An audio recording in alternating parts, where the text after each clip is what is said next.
Hi guys, this is the part 3 for the video collections and functional data structures. I am Mahesh.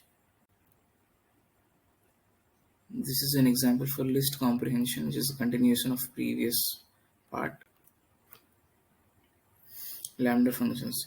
Lambda functions are also called as anonymous functions. They actually reduce the line of code and make the function more readable and convenient to define. Lambda functions are nothing but the inline functions where we define the functions in the same line. We can use this lambda function to iterate our collection data structures and perform any kind of operations on them.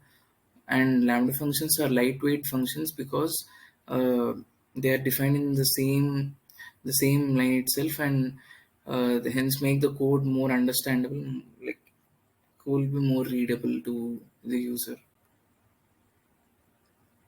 This is the syntax for a lambda function. We are adding 10 to the value here. You can see that within a single line we have completed the definition and then uh, the definition of the function. Functional data structures, immutable lists and maps.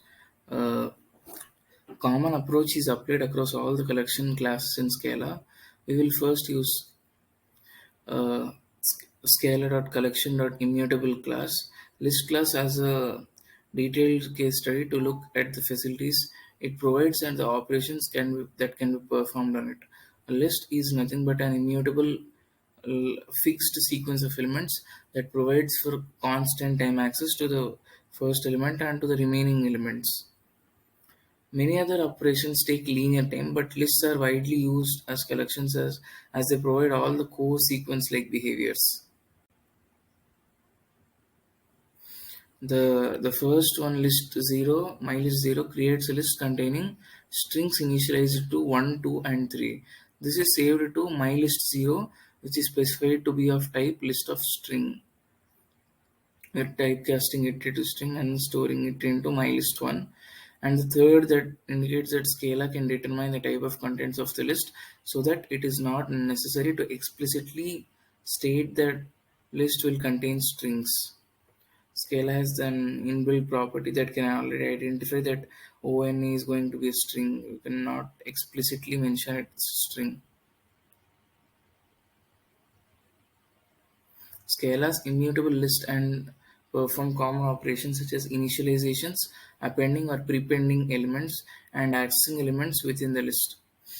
How to initialize an immutable data structure with three elements? Uh, I have initialized the list with plain donut, strawberry donut, and chocolate donut, and we are going to append list 1 to it using plus operator. How to access elements of a immutable list at specific index. Like in case of arrays, you can directly access it with the help of index, but take care of this dollar symbol. To append elements at the end of an immutable list using plus operator. So we can append list vanilla donut. To prepend elements at the front of the immutable list using plus. Uh, you can, based on the position of adding, we added in the previous case, we added at the end, so uh, it is going to be added at the end. And in this case we added first vanilla donut and then list 1. So vanilla donut is going to appear before the elements of list 1. In the previous case, vanilla donut is going to appear after the elements of list 1. To add any immutable list together, we can directly use list 1 colon list 2. Thank you.